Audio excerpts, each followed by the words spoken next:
I don't think everyone's cut out to own a business. I'll happily say, I'll tell people that to the face. Like, it's not from a fact that, you know, I want to try and make them feel bad about themselves, but are you actually cut out to run a business? Move fast and break things. So me and my business partner, Wendy and Justin, we always say move fast and break things. I'd rather move quickly because there's someone else going to try and move quicker. So I'd rather pick up the pieces on the way. So we've gone all in on it. On today's episode, CEO of the Transformhub Gym Group, former bodybuilder and PT, and franchising expert, James Calderbank. James. Nice to meet you. Nice to meet you too. And thank you so much for joining me today. You're very welcome. I'm going to do something different today. Okay. Let's play a game before we start. Let's go. So I have these set of cards here that are a bit deep and introspective. Are these oracle cards? No, they're not oracle cards. They're the meaning of life cards. Okay. And they have these fun, different questions that kind of put you in this deep thinking mode. So just pick one. This one. Okay. I'll take the top one. This one? That's the one. Okay. Read it for us, please. What are your biggest prejudices? Not an easy one, huh, to start with? That's a tough question. I don't actually know. Good. We're getting and we're thinking. Give me an example of yours. I do sometimes judge people that don't work out. People that are completely averse, like don't care about their physical health at all. Right. I guess that's a bit of a judgment. I don't know if that's prejudice. Is that prejudice? Yeah, I'd say so. Yeah, I think I've probably got one similar to that actually. So for me, I tend to get not annoyed or I get angry, but I don't get time for people that don't want to work hard. But I know I'm just judging that off what the standards I put on myself, and that doesn't necessarily make other people happy. So I think that's probably my biggest prejudice, is to judge people for not doing more and working harder when they could achieve so much more. But I don't know if I think that's just from my own beliefs. Yeah. Of course, it's all about you today. Yeah, exactly. Okay, James. So from looking at your story, it seems that all of your life revolves and has always revolved a little bit about and around fitness. Can you tell me where that all started for you? Yeah, so I was never, ever, ever into fitness. I went to a rugby school in secondary school. I think I probably did Sunday tries like twice and then just wanted to stay in bed on a Sunday. It was never really my thing. I never really fit in too much with like sport groups and things like that at school. So I literally did like PE, hated that, failed it in school. So for people now like see me with a load of gyms, they're surprised obviously that I used to know from school. But I went through to college and never wasn't really into it then either. And then basically from about 17 to about 19, I was going out drinking, partying and everything like that. And one day I just had this like sort of big realization that better than this, and I've got a bigger calling to do something great with my life really. And I just had this like blink and a wake up call one day. I'd hit a pretty bad low point in my life, hanging around with people that weren't the best for me. I was making stupid decisions. I wasn't really working. What sort of stupid decisions? The usual things that 18-year-olds do, taking silly things, drinking copious amounts of alcohol. And it just led me into sort of, I've got my own view on what depression is, but I was definitely feeling very, very depressed at the time. And then one day I just had to snap myself out of that after hitting them. Was there a trigger to that? Yeah, one of my friends just literally like was really close at the time, just basically went, "What are you doing?" And I was like, holy shit. Yeah, what am I doing? Because I had so much going for me before that. I was into doing like, probably wasn't drop shipping then. It was like I was importing things from China, like phone cases, electricals, and reselling them. So I was always quite entrepreneurial. Early on hustler. Yeah, I was like for like 13, 14, I was absolutely abusing my mum and dad's like eBay account, running it all through there. So yeah, I was doing well, and then just went a bit of a downward spiral really, and then snapped myself out of it. One of my friends started to train. He was starting to get into like bodybuilding, things like that. So I just kind of like attached onto that, started training, and I absolutely fell in love with it. Hey guys, I have a very exciting announcement to make. I'm partnering up with my very first sponsor, which is none other than Momo Kombucha. our own London-based, locally produced, healthy and delicious kombucha, which I've been a fan of since the first time I tried it. Now, for the ones of you that know me, you know that I'm obsessed with my health, but at the same time, I'm a devout foodie, so nothing will keep me away from the tasty foods and drinks. Now, unfortunately for me, most delicious drinks are full of sugars and unhealthy additives. So this is why I love Momo so much. It is healthy because it's full of probiotics that are healthy for my gut, but at the same time, it's delicious, so it curbs my cravings. If you want to try Momo for yourself, use the discount code ISTHISIT15 to get a 15% discount on your first order. So that's when you pursued your bodybuilding career or profession? Yeah, when I say bodybuilding, I competed once or twice in men's physique and things like that. It wasn't ever really like a huge passion. I just liked being in shape and the challenge of getting to an incredible physique. But did you have to use steroids? Yes, when I was younger. Not anymore. So at the time, so that doesn't help, things like that. And then it just went from there, really. I started personal training. After a couple of years, realised that the physique stuff and the bodybuilding wasn't really my sort of thing anymore. Yeah. And then, was it because it was all around you and you just wanted to do something with other people? I wanted to better myself, and I thought that was the only way I could do it. Because when I was young, I was never happy with how I looked. I wasn't secure in myself, like most pubescent teenagers, going through that phase where they don't understand their emotions, they don't know why they're feeling what they're feeling. I split up with an ex-girlfriend, my first girlfriend, my first love at the time, and that was one of the biggest triggers, and then your mind just goes into overdrive. So I was like, right, well, I've got a few options here. I can keep going a downward spiral, or I can keep bettering myself. And that's when I started to get in shape and started personal training. Because you were a bit chubby, you said, when you were young. You wouldn't look at me in the street and go, shit, he's eating too many cakes. But but I was a bit flabby and I wasn't in good shape by any means. So yeah, the weight training sort of changed all that around. Got a six pack. And then I thought that was like check. I thought I was going to answer all my questions in life, all my problems I've ever had. You get a six pack, and then you realise no one gives a shit about that either. So yeah, it's gone from personal training. I'm sure we'll dive into more details from there onwards. But it's gone from more personal training, and then I started going into online coaching, then group training, and then I did a bit like mindset stuff and things like that, as people do when they get into doing NLP. They think of Tony Robbins. Yes, the legend. From reading one book.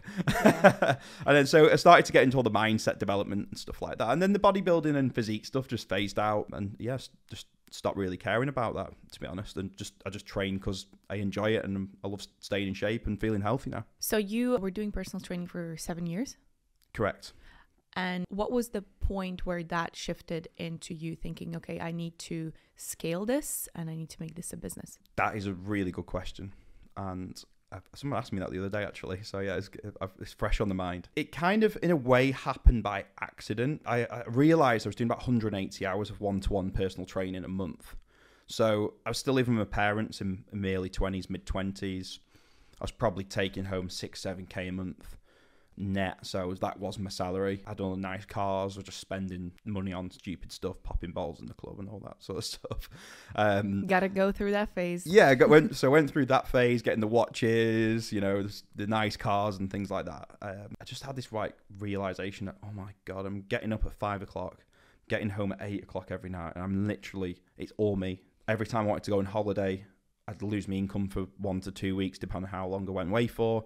Then if you went in for 2 weeks, clients would drop off and find someone else because they want to train with someone else. So I was realizing how restrictful it was on my actual life and what I wanted. So I went on holiday. I think it was Cancun. It was one of my ex-girlfriends I went away with. And then just before I went, I just said to one of the coaches, would you mind covering these sessions for me? Because at this point, I started to move everyone into groups of 5. So I was like, I need to cut some hours. I don't care about the money anymore. I just want not an easier life. You just want your time back. I didn't have any time to focus on developing anything. So I just needed time. I'm not a lazy person. I didn't want time just to sit on the sofa and watch Game of Thrones all day. Best show ever. Thank you. Yeah, that is awesome, by the way. Yeah, I'm not dissing Game of Thrones. So yeah, I just wanted more time just to get focused, really.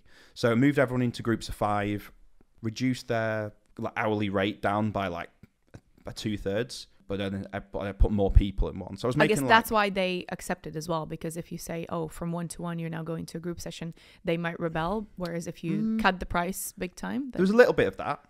The price wasn't an issue. Yeah, I never had a problem acquiring good clients, but they ended up becoming really good friends, because what I was very good at, and what I'm still great at now, which is why my business is a massive success, is community and bringing people together and creating that sense of, you know, belonging. So all the clients that become mates, we were going out for food, drinks, things like that, doing activities. So that's kind of what got them together. And then they kind of like started asking me, yeah, can we do a session together? I was like, tell you what, let's get in groups of 5.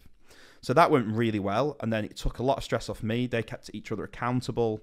I enjoyed it more. I had more passion back. And then I had more time. So I ended up starting to go away more, which was great, because before I went on holiday, getting back to the point of when I went to Mexico, I got one of the coaches there to cover the sessions. I got back, all the clients went, yeah, it was fantastic. Yeah, it was great.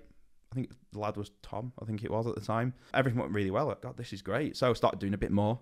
And then some of the other coaches were subbing it out to them. And then after a while, what I didn't take into consideration, I had these 40, 50 clients, which were die-hard members with me. But as you scale up a little bit more, you're going to get more churn. So I had a few clients starting to leave. Nothing like that we did wrong, and I was like, oh shit, I'm down to 3 in that group, 4 in that group, 2 in that group. Because let me ask you something. Was the purpose of training getting them into any specific shape, or them just training to maintain? Body transformation. Okay. Yeah, I've always done body transformation. So you would account for X amount of turnover of people because they would achieve their goals, right? No. So I've always got this rule. A client mostly leaves 99% of the time because you're not doing enough for them. I think there's always external circumstances, but it depends on how good of a coach you are, is how you retain clients. So I used to do the body transformation, but it was maintaining, and then it was going on to strength gain and then different goals. So you've got to focus enough on what your client actually wants. It's not just a training session. It's not just a nutrition plan. You've got to understand what's motivating them. And that's how you keep them longer term. However, things got missed. We had a bit of a drop off. So I was like, shit, right, okay. I've gone through making 100, 150 pounds an hour to back to 40, 60 pounds an hour with more clients. So I ended up being worse off in the end for a few months. So I literally just out of nowhere said, right, I like doing a quick 6-week body transformation, recomping myself. I'll still do it now. Like if I start to feel like I've put a little bit of fat on and I'm feeling a bit uncomfortable, I'll just do a bit of a mini 6-week lean down again. So I basically came up with the 6-week body transformation challenge, and then I just gave out loads of flyers around Total Fitness I was working out at the time. So it was a big box gym. And then I ended up getting 30 people on this big boot camp at £99 each. And then I did that to give them a upsell into our small groups after. So that was our catching offer at the front. And it kind of happened by accident just for that reason. And then we upsold them and got my groups full again. So next time I did the flyers, didn't get as many people signed up. So I was like, right, that's because I probably spoke and absolutely churned through my entire close relationships I had in the gym I was at the time. And then I was like, right, shit, okay, I got 10 on this next. I got 30 on that first one. I thought, right, I'm Jeff Bezos now. I'm going to be a millionaire. Yeah, I've got this shit locked down. Didn't happen like that. So I was literally just posting on Facebook. I set up a Facebook page. I didn't know about digital marketing. I had an Instagram page, but I was hardly even active on Facebook, Twitter. I never really bothered with it at that time. I literally put a post up about my transformation program, and then Facebook popped up, said, do you want to boost this post? So I was like, well, it's worth a try. Reach an extra 1,000 people over the next 3 days, it said. I was like, yeah, all right. Put my credit card in. Boom. 35 sales off in a week. So I had all these local people in the area. Nice. So I signed them up, and I was like, okay, I've signed these people up, but the one thing I haven't thought about, they don't have a gym membership for Total Fitness. So I've got these people about to start, and then I was like, right, they're not going to pay £40 a month on a 12-month contract. So I spoke to the manager, and he's like, oh yeah, great idea. Basically got them in for a free 6 weeks, but then I'd upsell them to Total Fitness as well. So they started to get my manager, not my manager, but the guy managing. I just so you had to commit to get them to subscribe to the membership. That was the goal. So if you're going to join our groups after, then they'd obviously have to join that as well. Perfect. Got 4 weeks in. Yeah, I've had a message from head office, James. This is the manager. You can't do your groups in here anymore. So I was like, okay. Took a deep breath. Had a bit of some constructive words. Wasn't quite that constructive, but yeah, it didn't go down well. There was genuine reasons behind it, but it was a bit of a shit way to go about things. So in the end, you know, I don't hold them to grudges. They said, you're just going to have to go back to doing one-to-one. So I literally, that day, every time I came out of the gym, there was this empty unit across from the fence. I could see it through the fence. I walked over, said, that unit free? Yeah, it's £1,000 a month. Cool. 12-month contract signed. Moved everyone over. Took all the clients with me. So, and that's how the first body transformation studio called Transformhub opened. I love that. And it's gone from 1 to 20 sites in the past 4.5 years. From 1 to 20. Yeah. Amazing. So what do you think is the reason why you were able to scale so fast? Tenacity. Like, I've always, like, I'm strong, I'm fast, I think quick, and I've always been good at implementing. Move fast and break things. So me and my business partner, Wendy and Justin, we always say move fast and break things. I'd rather move quickly because there's someone else going to try and move quicker. So I'd rather pick up the pieces on the way. So we've gone all in on it. Secondly is having a solid, predictable lead flow. So you can literally predict how many sales you're going to get, the amount of leads you're going to get, as long as you're selling the program. Having an irresistible offer, because we guarantee a stone of fat loss in 6 weeks or the money back. They come in for that, and then it's making them love enough, creating enough wow moments. They want to stay for 12 months after as well. And that's where the real key is, getting raving fans that love it and recommend you to everyone. And that's where the community comes in and this team spirit. Correct. You told me that at some point you realized that your clients needed as much emotional and intellectual support as well as a physical one whilst you were training them. So how did you tackle that? Do you mean like kind of mental support? Mental support. Okay. I think the reason people, I believe, that don't get to where they want to be is because they don't actually understand what they want. So you've got to get them to understand what is the outcome. It's the same I teach the staff with when they're speaking and interacting with a member, a potential prospect. You've got to understand the outcome you want from the conversation. It's like dating, isn't it? You know, you go up to someone in a bar.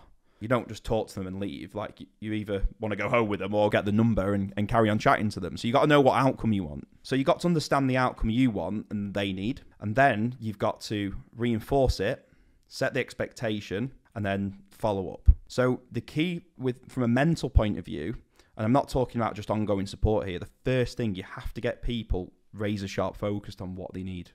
What they think, and a lot of the time it's what they need to hear, but they don't want to hear as well. So you've got to be prepared to be completely honest with someone.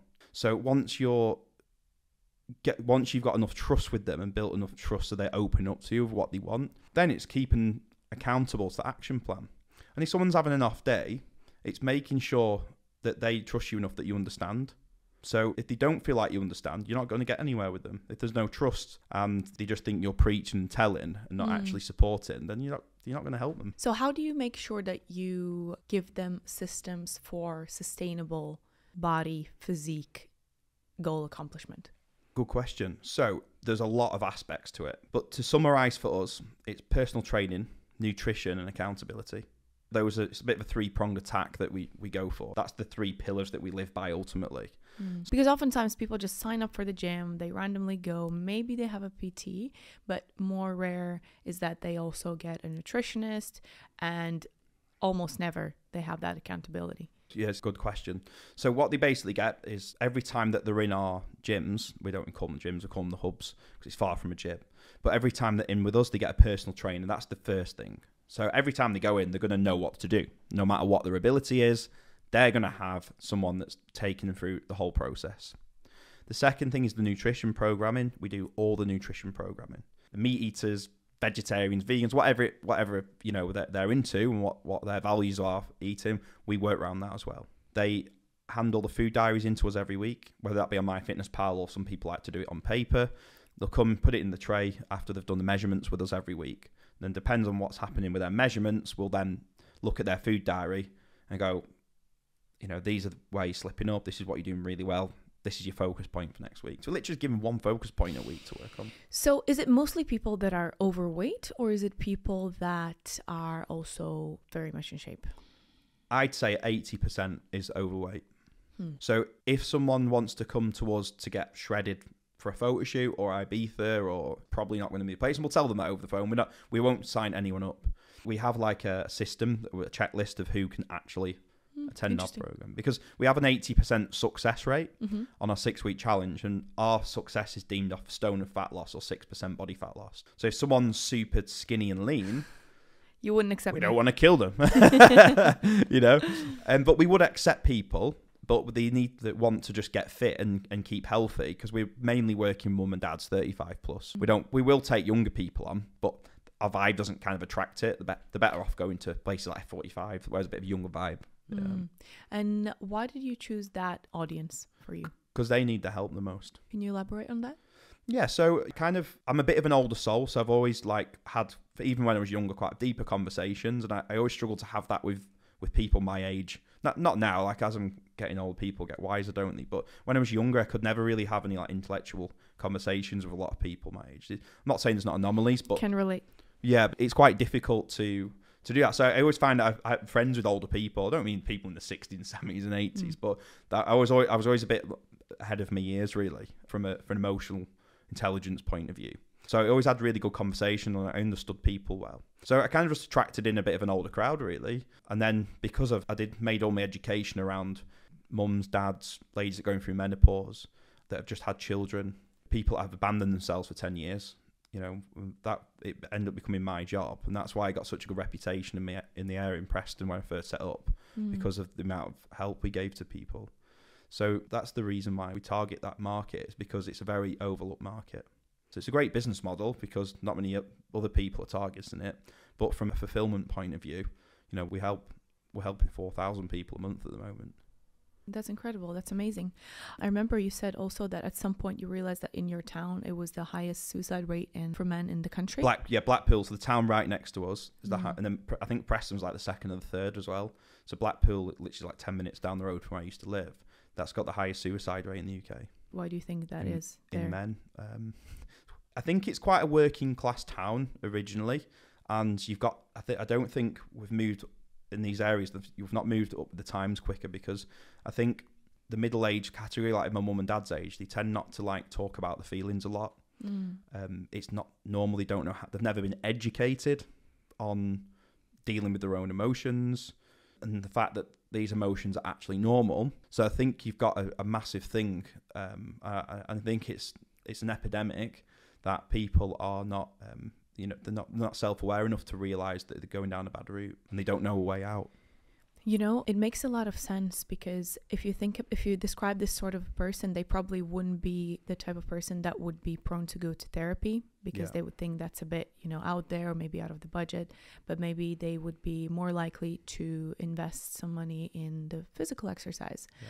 And so in this 7 years, for example, personal training experience that you had, you said that you were giving a lot of, this is what I meant by this emotional support, whilst you just were chatting with people. So that's kind of their entry of being able to talk to somebody.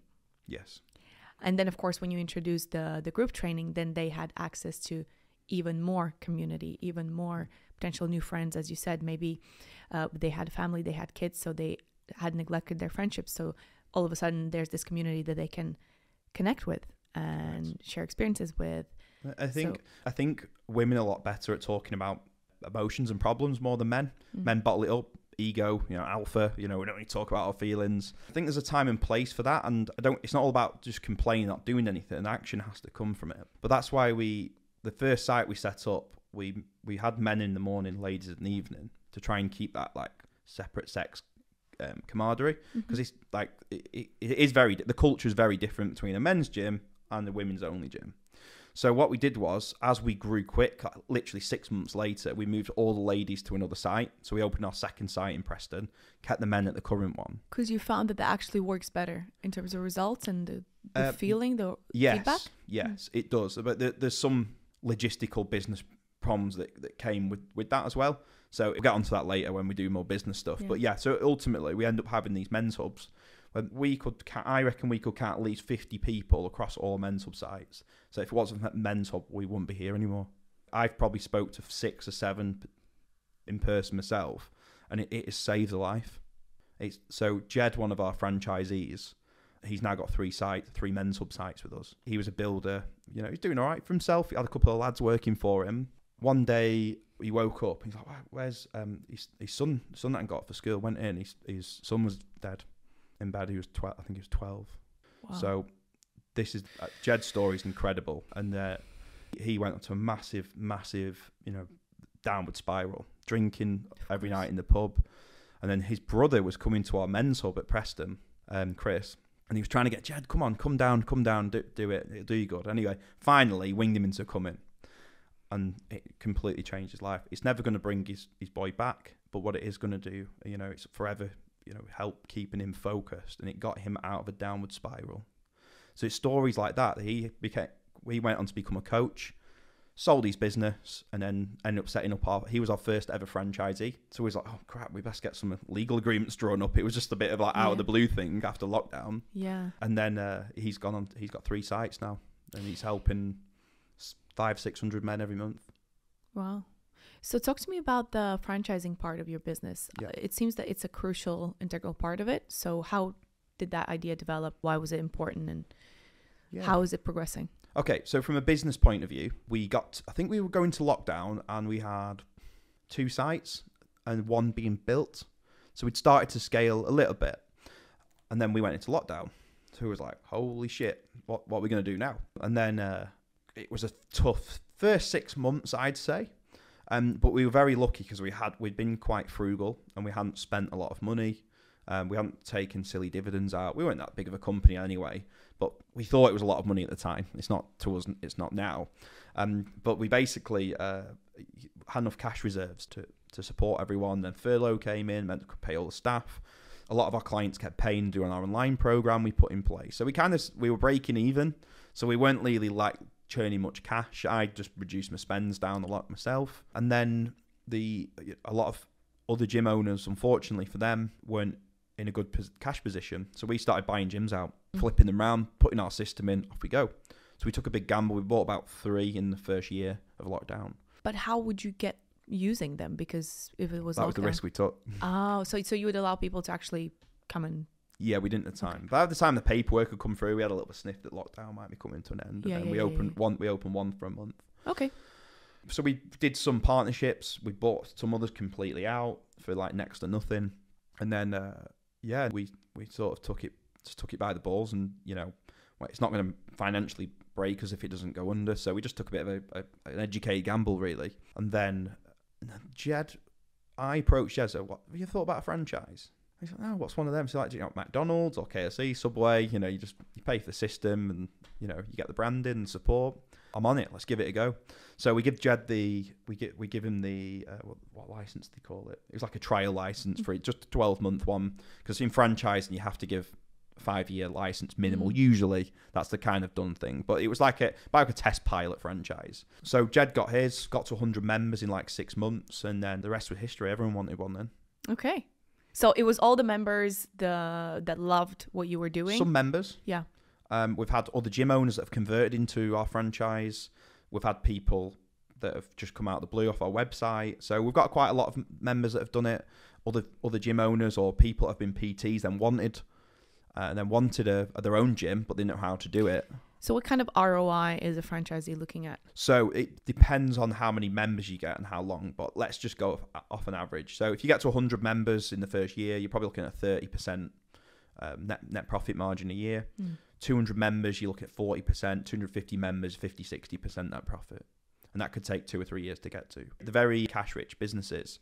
So an ROI, it might cost you 80 to 100K to set one up, which is very reasonable for what you get. And then you can, once you've nailed it after 2 years, you can be making 100, 120K in net profit out of one site.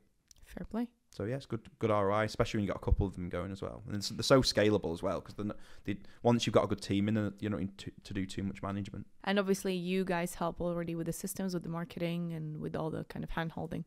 Absolutely, yeah. So what the Hub franchise system is, it's a plug-and-play turnkey model, where we've got all the systems dialed down. So from signing the agreement, we literally open it as if it's ours are open with them, if that makes sense. Mm-hmm. So we'll help them negotiating the lease, the terms, everything like that until the day they open that front door, the fit out, the kit, we supply all the equipment to them. You make it sound so easy. It is.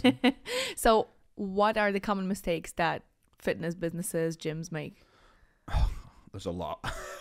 Why do they fail? I think the number one reason I don't think everyone's cut out to own a business. Speaking facts. Yeah, and I'll happily say, I'll tell people that to the face. Like, it's not from a fact that, you know, I want to try and make them feel bad about themselves, but are you actually cut out to run a business? Because a lot happens is a lot of PTs get good success as a sole trader. They'll be getting money in, but then they think they're an expert business owner. They don't know. They're good at what they do, but are you saying they're not necessarily good at running a business? Well, they think they are. They think they're good at running a business. And then when it comes to start recruiting staff, corporation tax, VAT, all your tax returns, all the legalities, business rates. So what happens is a lot of fit pros go into getting a site. They get to £8,000 plus. They're lucky if they get to £8,000 plus a month turnover. Then they get 20% VAT bill for every month that they've gone over that threshold.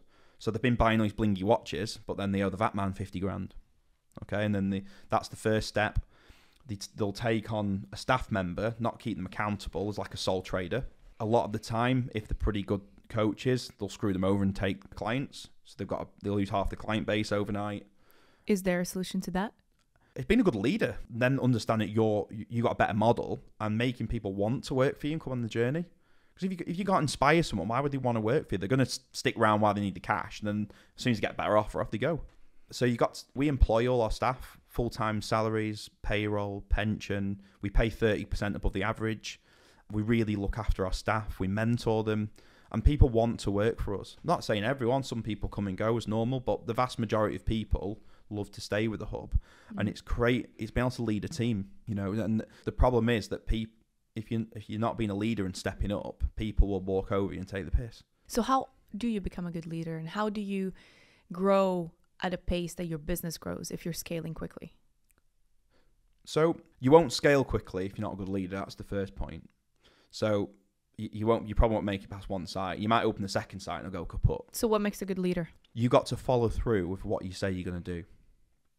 You know, so many people that post things online and everything. This is how you live life. And I'm like, no, you don't. I know these people personally. So a leader is actually someone that follows through with someone that says they're going to do and take full responsibility for everything that happens. So if a client gets injured, okay, what could I have done better to train my team? I take responsibility for everything. If a staff member ends up not being the good fit for us, I don't go, they were a load of shit. I go, I could have made my recruitment process better. So it's about always taking full self-responsibility for everything that happens. So if you're not making the money, your problem, sort it out. If you're not getting the right staff, that's your problem. You're not being a good leader. You're not recruiting. You're rushing into the wrong people. So you've got to live up to your own standards. And if you're even not that level, just start off by, I know, a guy that's a bit overweight, just get a six-pack. Just go and start achieving something and following through what you say you're going to do. You know, you're never going to be, you know, the best leader overnight. It's got to be built up in increments. You got to lead your team, and you don't. I think to be a good leader, you don't. I don't think. I know that you can't just say things. People just replicate what you do. So if you hold, that's why they say lead by example. Yeah, lead by example. Just be the best you can be, and people will come just below your level. You know, if you take someone that's better than you, they'll soon realize they'll walk all over you or leave. You just mentioned something. They'll be just below you. So it's because very often entrepreneurs expect people that work for them to be as good as them. Yeah. Or put in as many hours or be as motivated. They never will, because that is not their business. Correct. So yeah, it's also about managing your own expectations when you hire. To a certain level, I disagree. I understand the generalization of that, but to a certain level, I disagree. Like George, one of our area managers, fantastic lad, and he's super. I have to really work hard in my organisation, but he's an incredible manager. It's just everything's relaxed, it's chilled, it's organised, and I hired him to do that because that's what I needed. Because it wasn't. But you've still got to be leading them. It doesn't mean they're going to run your business and you never have to touch it again. Of course. You've still got to be leading the way, but you have to get people that complement your weaknesses as well. So how was your transformation from going from a sole trader to a business owner? What sort of mindset shifts did you have to go through? A lot. Some of the crucial, very, very crucial Really, ones. really crucial question. The fact that it's not just about you anymore. So you've got other people relying on you. The stakes are higher. The stakes are higher, yeah, because I'm now employing people. I've got mortgages, family, children, dogs, whatever. They've got responsibilities. So the bigger shift for me was going, actually, I had a staff retention problem when I first opened, and I just wasn't leading properly. That was the biggest issue. So I was expecting just pay someone who'll do the job. So that was a really big lesson for me. And so I think it's you don't realise how much responsibility you've actually got, and you've got to be comfortable with having that responsibility as well. Which is what brings us back to what you said. Not everyone is cut out to do that, because not everyone has high stress tolerance or high risk tolerance. Yeah, you got to know what you want. You might want it might be better for you to stay a sole trader. You might not want to. You might be making 10 grand a month, sole trader, very low stress, and if that's all you want out of life, then great. I'm not wired up like I was. Sometimes I wish I was wired up where I didn't want as much pressure, but I thrive off it. I'm in a perpetual state of boredom if I'm not working. So that was the biggest mindset shift for me, was actually realizing you got to lead a team, but then be accountable for all your taxes. Because that's a mistake I made. I was like, oh, my accountant's like, oh yeah, you're VAT registered now. 20% of your income's after I've claimed. You can't claim much stuff back from art because it's like a service-based thing. We're not buying in much stock, so we're probably paying 17% of VAT on everything we sell. So overnight, that's nearly 20% of our revenue, and they didn't counter that in at the start. So we had to do a price increase that upset a lot of people, a lot of members. Again, my responsibility. I didn't do enough research into what running a limited company was like. Not just trusting your accountant to do things, you need to be on top of your own numbers. That was another thing, is your accountant's just there to count the beans at the end of the month. You've got to stick to your own budget and plan. So that was a big one. Corporation tax. Oh yeah, right, you've paid all your dividends, but all right, you've got to pay 20% on the corporation tax now as well. So that's another hurdle. So you've got to really get people in the know. And that's the biggest recommendation, mate. If you're going from sole trade to limited company, make sure you get an accountant or a finance professional that will explain to you what your responsibilities are. Payroll. So another thing, we were taking on like contractors on full time. And then my accountant went, are they full time? So that's their sole income. All right, they need to go on PAYE then, because they're classed as, if that's their sole income, they're technically an employee. So they had to pay PAYE, and then we had employees' contribution. That was more margins gone. So I got to the point, I was like, was this even? So it was more about fucking worth it. Yeah. So as you grew, did you have coaches and mentors that were helping you? Yes, absolutely. God bless him, Sam, one of my mentors that died. He's one of my most recent ones. He had 150 sites in the US. He had a heart attack at 44, which is a shame. Really looked up to him. But my first real mentor was my business, he's got a stake in the business still now, Justin. So really good. He's one of my best friends. And what sort of impact did their presence in your life have on your growth and business? Huge, massively. Because I've not been one to find shortcuts to do a half decent job, but I want answers quick. I don't want to wait. My solicitors that we use regularly call me, I want it yesterday, James Calderbank. but it's you got to get answers fast, and that's what I've always done, and that's what I've loved about the mentors, because it's just catapulted me forward. I'm not trying to learn. You either learn the hard way or the harder way, right? So some people learn the hard way, some people make a mistake 5 times and then learn the harder way. But what having the mentors have done, we've managed to, me personally, eradicate a lot of the problems that I would have had. So having that foresight that you couldn't have yourself. Yeah, exactly. So I wish I'd invested more into mentors earlier on. I've always spent on mentors, but I was doing a lot of mindset mentors, and which has helped me get very emotionally intelligent, but it didn't help me with the business side of it. So anyone starting a business, it isn't an expense. You're going to 10, 20, 30x that money because you're going to miss so many mistakes. So that I think most people think getting a mentor is an expense, where it's actually a massive investment, you know? Yeah, absolutely. No, I agree with that. It's standing on the shoulders of the giants and having somebody that's actually sharing their insight with you when they have actually done that. Correct. So can you tell me about some big mistakes or adversities that you've overcome? I'll try to think which one to go with first. The one that hurt most. The one that hurt the most. The one that I can honestly say that hurt the most is the lockdown. It wasn't a mistake. It's not really a mistake though, is it? There's nothing I could have. It was a bit of an external one. Oh, I'm trying to think. It's a really good question. This. I'm trying to think of which one because I've got quite a lot. Share them. Don't need to tell me the most one. I'm trying to think of the. I think it's holding on to good staff, and when someone you've got a real solid bond with leaves, but you look back and you know you could have really done something to change it. I don't regret things, but that's the biggest thing you can do sometimes. I've not done this for a few years, but when you first open is making sure that you're not overworking staff, but don't expect them to work like an owner. And our staff retention would have been a lot better. It takes a special person to be a good coach, but most people never going to do 60, 70, 80 hours. And I had a bit when one staff member left once, so it was a big wake-up call for me, that. And it's a shame because they could have gone really far in the company. That's one. Taking on the wrong franchisee is a big one. Deep down, I knew it wasn't right. And then... Trust your gut. Yeah, I didn't trust... I ignored what my gut feeling was telling me, and then... It's fine. The franchisee we ended up going. They were really good people, but they weren't quite out to be a gym owner. They weren't inspirational enough. So they ended up partnering up with one of our other franchisees, and they've got a super successful site now.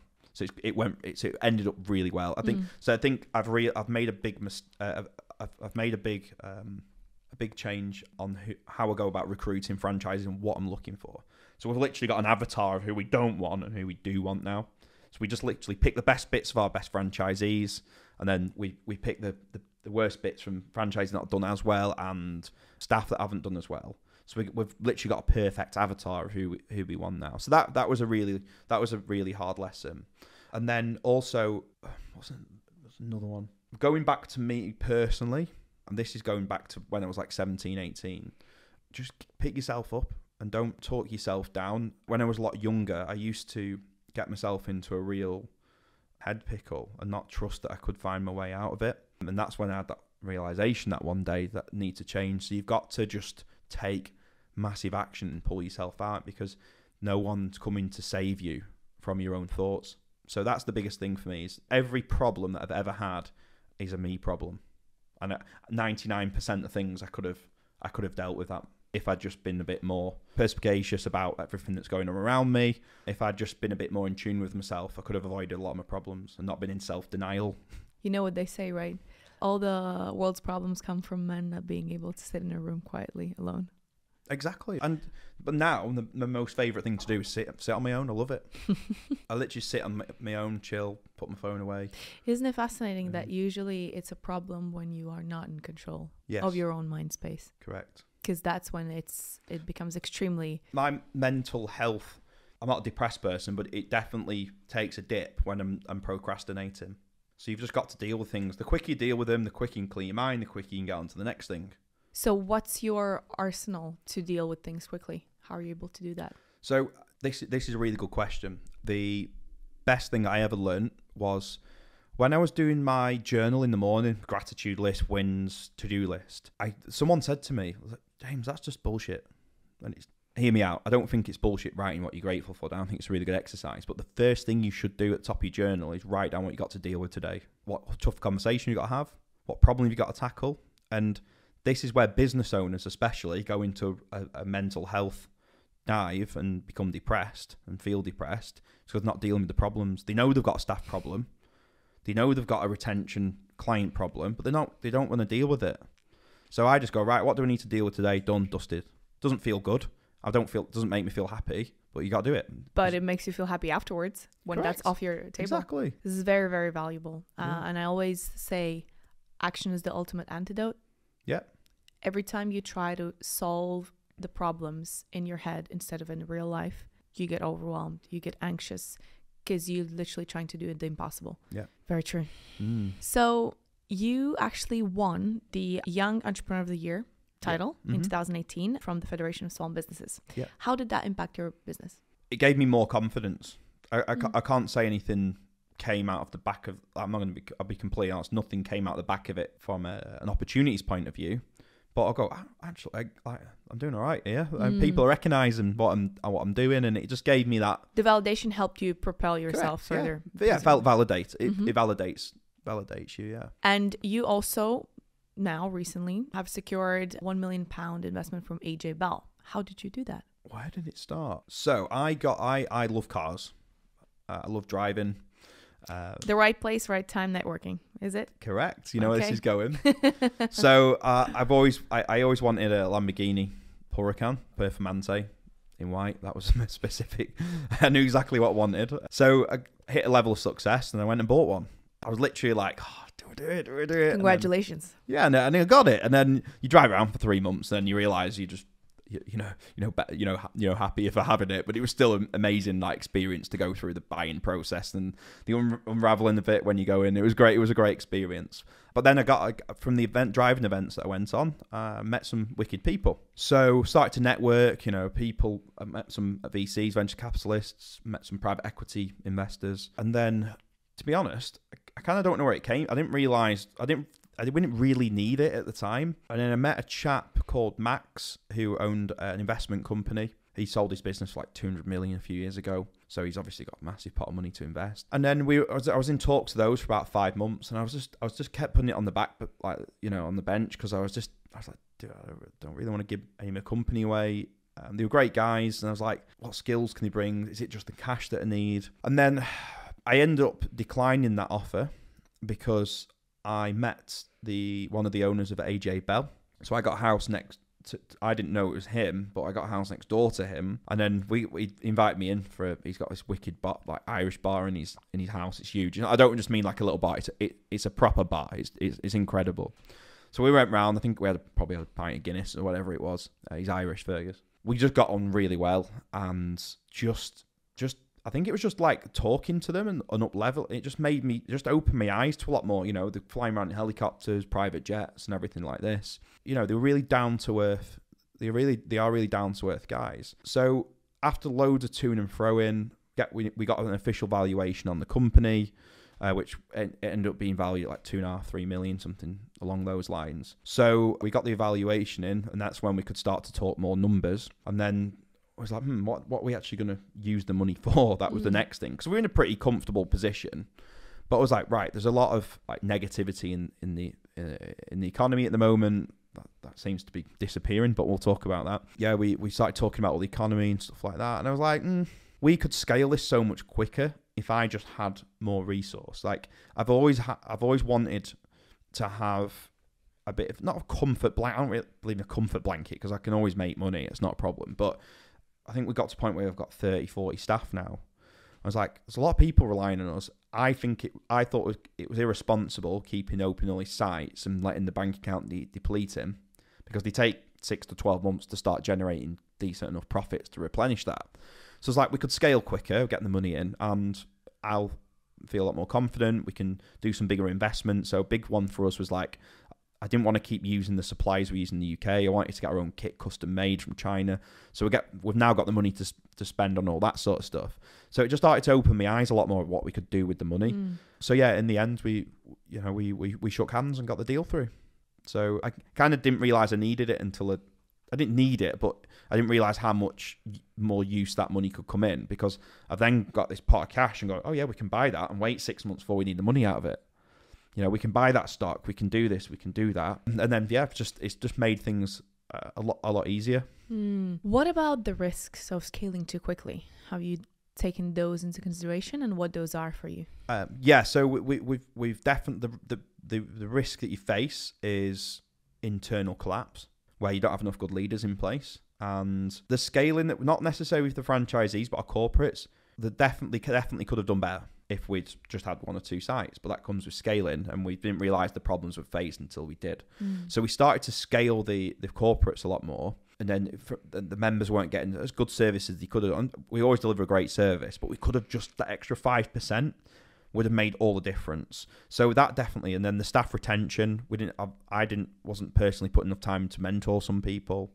didn't understand what they really wanted. So it's just been a huge learning curve. So you've got to act quick to get that sorted out because it can quickly catch up with you. And then we've got I've got homeostasis now across the board. It's chilled, everyone's happy.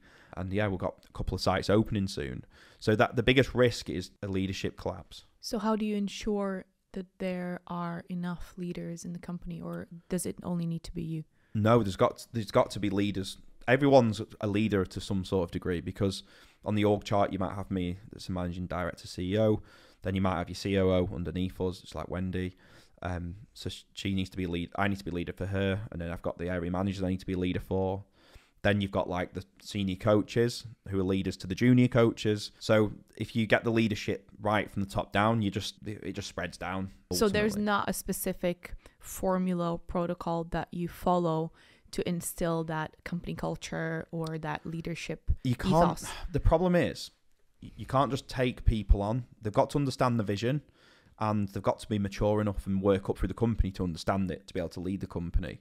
So if I could, let's say, George, replicate 10 of him now, we could have 100 sites by next year if we had the funds to do it. So it's your scaling problems is always people. That's it. And cash. So, yeah. If we take the cash side out of it, it's the people that's the problem. So what's the vision for you? So we want to get to 100 sites by 2025. That's the goal. We'll probably close on 30 this year, maybe 35. We've doubled every year so far, so there's no reason why that should slow down. And then we want to 500 by 2030. Good luck. So we want to be helping 20,000 people a month by 2025. That's the the vision's to get that amount of hubs, but the mission is to help 20,000 people a month feel great and confident about themselves. I love that. Yeah. If I asked you what your purpose is, what would you tell me? I've only started to work this out recently, and people say, "Why are you doing it? Like you could have 4 or 5 sites making a really good amount of money." I was like, I've just got this calling to do it. I don't know what it is. I don't know why. I really honestly don't know why I'm doing it.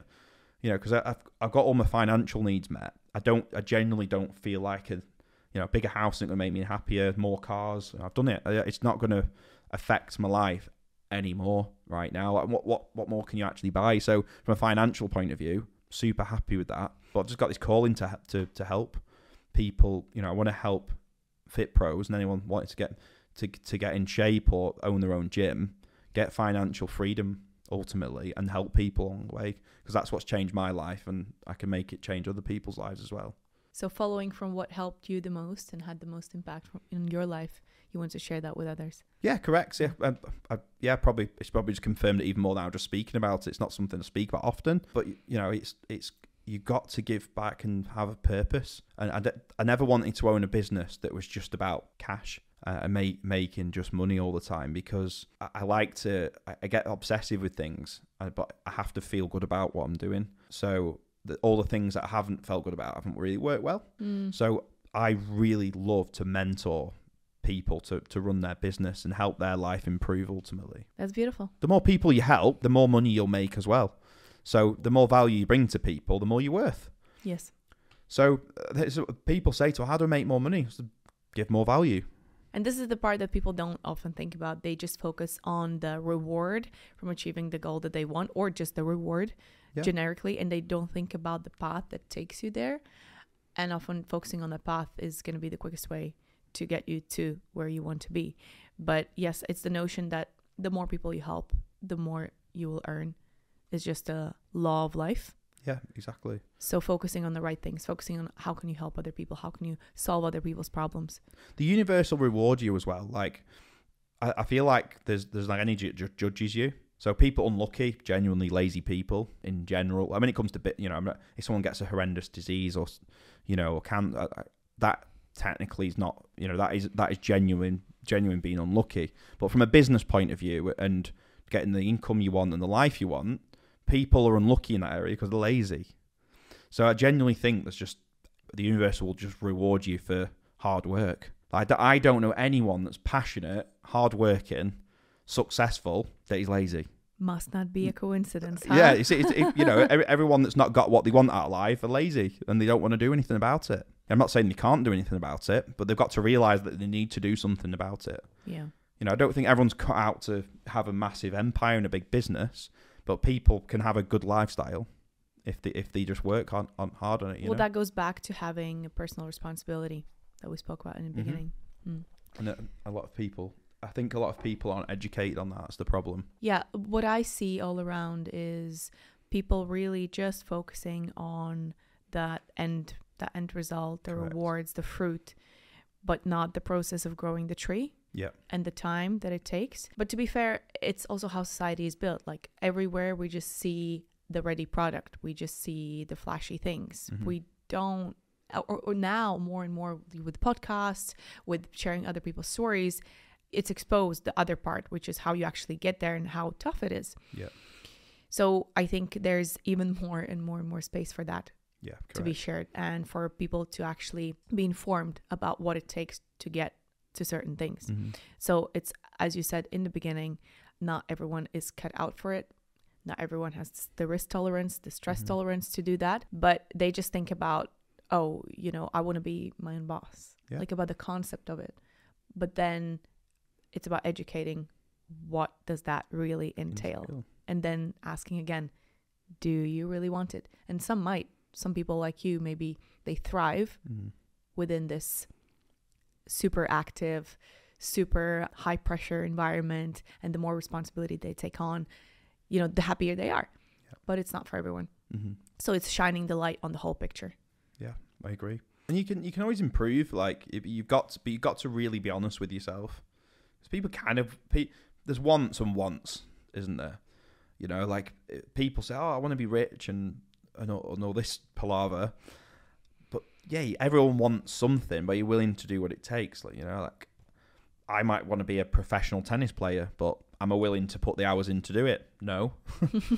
End of story. Yeah. So you kind of want it, but do you want it? Like, I literally, like the point where I felt broke, I couldn't sleep. Like I wanted to be that financially secure. I couldn't sleep because I was up all night just thinking about how I can make it happen.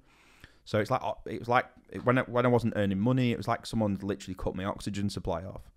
You know, I felt strangled. So when I'm not taking action, I couldn't sleep at night. It was like I just couldn't do it. So now I just live my life like, you know, I've got to take full action on everything you do, because you'll soon lose things, and I know what it feels like to have nothing. So. Yeah, that's never going to happen. It's beautiful to see the motivation behind that, and it makes sense also that you have achieved certain things, because if that is the level of drive that you have and the focus, focus that you have on, you know, becoming financially secure and making the money, there is no way that you are not going to do that. Yeah. And that's also another point, you know, people say, oh, I want this, I want that, I want that. But then they think about it once that there's something that stimulates that. Yeah, correct. Memory. Exactly. Or once a week, once a month. That's just a fleeting desire. Like that's at best. That is not your ultimate goal. So the more you think about that or something or anything at all, then the more likelihood is rising that you will actually achieve that. If it's a fleeting thought, then what chance? James, I like to wrap up with a question, which is, what is your recipe for happiness? Taking action. take action, but I don't believe that you can always be happy. I think from being you're happy when you're a child. Well, hopefully most children have a good life when they're growing up. But I think to say you can be happy all the time is just not going to happen, because negative emotions are the same. And I think we spoke about in our pre-call that people that just chase happiness, they'll end up taking drugs and things like that and going down that route, because they don't know how to handle the down. So I think there's a fine line to understand when you're happy. I'm a form of happy, but happy to me is when you're having a laugh. It's incredible. Like those are, you know, just little points in your life that you can remember, and it's great. But I think a lot of times it's just about being content and being okay with being, you know, a bit down sometimes. But I think if you're always busy and always achieving something, you can always be relatively happy and content. And you never kind of go too low, because you're always working to something. If you as soon as you slow, I find, this is just me personally, as soon as I slow down, that's when I don't feel like I'm being useful. I need to have a purpose. If you've got your purpose and you're going for it, you're gonna have some really happy moments, but most of the time you're gonna be pretty comfortable and happy in general. I think happy in general is a good way to go. Like, but I think feeling high all the time is just impossible. So. I couldn't agree more, and that's exactly how I view it as well. Life is made up from very many different moments of experiencing different emotions. Amongst happiness is What's your recipe for happiness? My recipe for happiness is always working towards something, always progressing, and always feeling like you're just at the beginning. So putting yourself in situations where you always are just at the beginning of that journey. That there's so much further for you to go, to learn and to grow, that you're just excited. Yeah, exactly. Because there's so much road ahead. That, and I'll say people, definitely sharing moments with people that are close to you, both in just being there for them, supporting them, and just small moments, sharing a laugh. That do you know what? And that's something I could totally not neglect it, but I totally didn't mention. Yeah, it's about the people you got around you. You know, when you got the right people around you, you feel like you can conquer the world with them, and that's what genuinely makes. There's nothing better than being around the people that you just connect with the most, and actually just having really open conversations and the chill one. Time goes by so quickly when you're in the moments. They are the best ones. You forgot what's going on your phone. You forgot what's going on in the background. So yeah, that's a really good point. So yeah, it's about the people. If you've not got the people around, you need to find them. Absolutely. Yeah. Thank you, James. Thank you very much. Hello friends, if you enjoyed this episode, please make sure to subscribe and share it with someone. I would love to hear your feedback and suggestions as to what guests you would like to see on the show next. See you next week.